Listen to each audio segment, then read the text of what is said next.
Hello, YouTubers.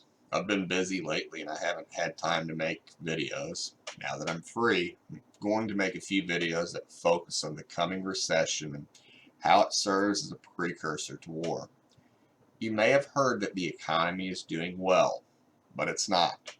Another recession is coming and it could transform into another Great Depression. The Federal Reserve has been trying to avoid a recession by lying and saying the economy is doing fine. But at the same time, they've continued to lower interest rates. Interest rates are never lowered when the economy is doing well. So that's perhaps the first sign that the economy is doing poorly.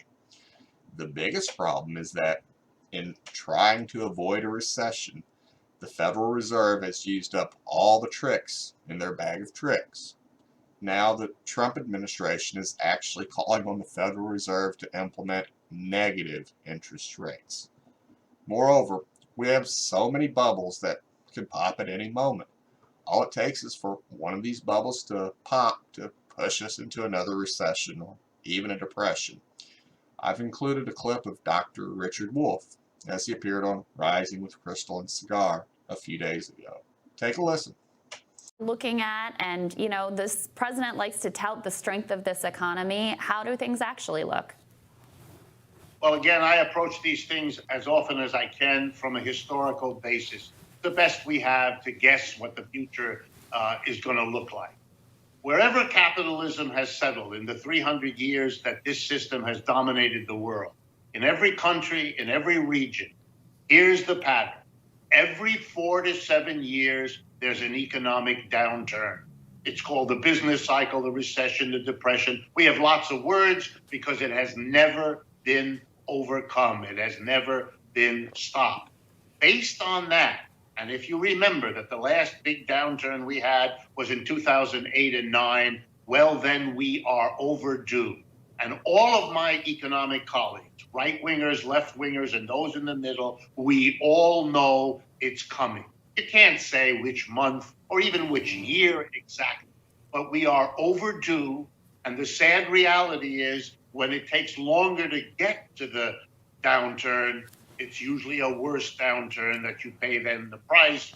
And therefore, 2020 or 2021, you can bet much that there will be an economic downturn. And I have to tell you, even though I don't want to scare anybody, that this one is really likely to be bad, and for a simple reason. To react to the great crash of 2008 and 9, the Federal Reserve, as other central banks, cut interest rates, as you know, to historic lows, even going negative sometimes. It meant that money could be borrowed at virtually no cost. And every corporation, every government, and many people borrowed money because it was so cheap, which means that the level of indebtedness, government, corporate, and private, individual, is higher than we have ever seen it. You put together a likely downturn with overload of debt, and you have a recipe for very serious economic problems. And so, Professor, that's kind of what we saw in the housing crisis. What sectors of the economy are currently loaded up with the most debt? Is it finance? I know that there's other consumer areas where there's a lot of debt. What are the indicators people should be watching here? There are several, and you can really pick them because they're across the board.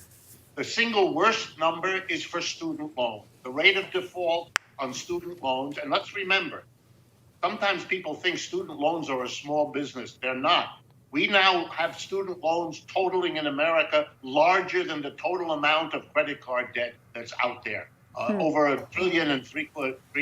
It's extraordinary.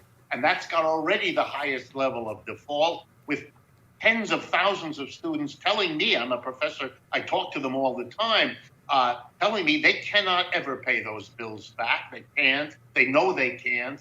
And it sort of is a bomb waiting to go off. But we also have record levels of default now on auto loans. We have a serious rise in defaults on credit cards. And the mortgage issue is far from resolved, even with all the government support. And on top of that, corporate debt, as I've told you, give you an example, the Borden Milk Company went bankrupt a couple of weeks ago, and the CEO explained it was debt that made it impossible for that milk company that's, I don't know, 150 years old to survive, nor are they alone. So what you're seeing is this terrible combination of the accumulated debt, a result of the crash of capitalism in 2008 and 9, coupled with the delayed downturn. And again, that is a volatile mixture. Folks, don't believe the hype. Recession or worse is coming.